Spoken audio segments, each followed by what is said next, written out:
మనం చేసిన అభివృద్ధి సంక్షేమం ప్రజలకు వివరించండి. అహంకారం వీడి సత్ప్రవర్తన మంచి మాటలతో ప్రజల మనసును గెలవండి.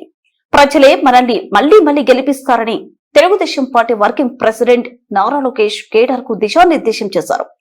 ఉండవల్లి నివాసంలో టీడీపీ క్లస్టర్ యూనిట్ ఇన్ఛార్జీలతో నిర్వహించిన కాఫీ కబుర్లు కార్యక్రమంలో నారా లోకేష్ పాల్గొన్నారు.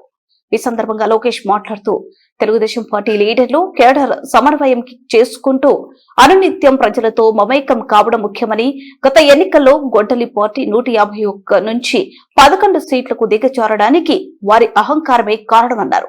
ఎట్టి పరిస్థితుల్లో అహంకారం దర్పం ప్రదర్శించకుండా ప్రజలతో గౌరవప్రదమైన భాషలో మాట్లాడి వారి మనసులు గెలవంటని సూచించారు.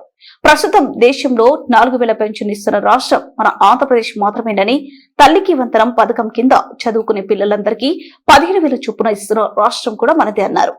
ఉచిత బస్సు, ఉచిత గ్యాస్ సిలిండర్ల పథకాలను అమలు చేస్తూ ఆటో డ్రైవర్ల సేవలో మత్స్యకార భరోసా వంటి పథకాలను కూడా ఇస్తున్నామన్నారు. పోలవరం పూర్తి కావస్తుందన్నారు. ప్రజల పార్టీ ఇమేజ్ కాపాడుకోవాల్సిన బాధ్యత అందరిపై ఉందని, కూటమి ప్రభుత్వం అధికారంలోకి వచ్చిన తర్వాత ఇప్పటి వరకు సుమారు 50 నియోజకవర్గాల్లో పర్యటించి కార్యకర్తలను కలుసుకున్నానని, 2027లోగా రాష్ట్రంలో అన్ని నియోజకవర్గాల్లో పర్యటిస్తానన్నారు.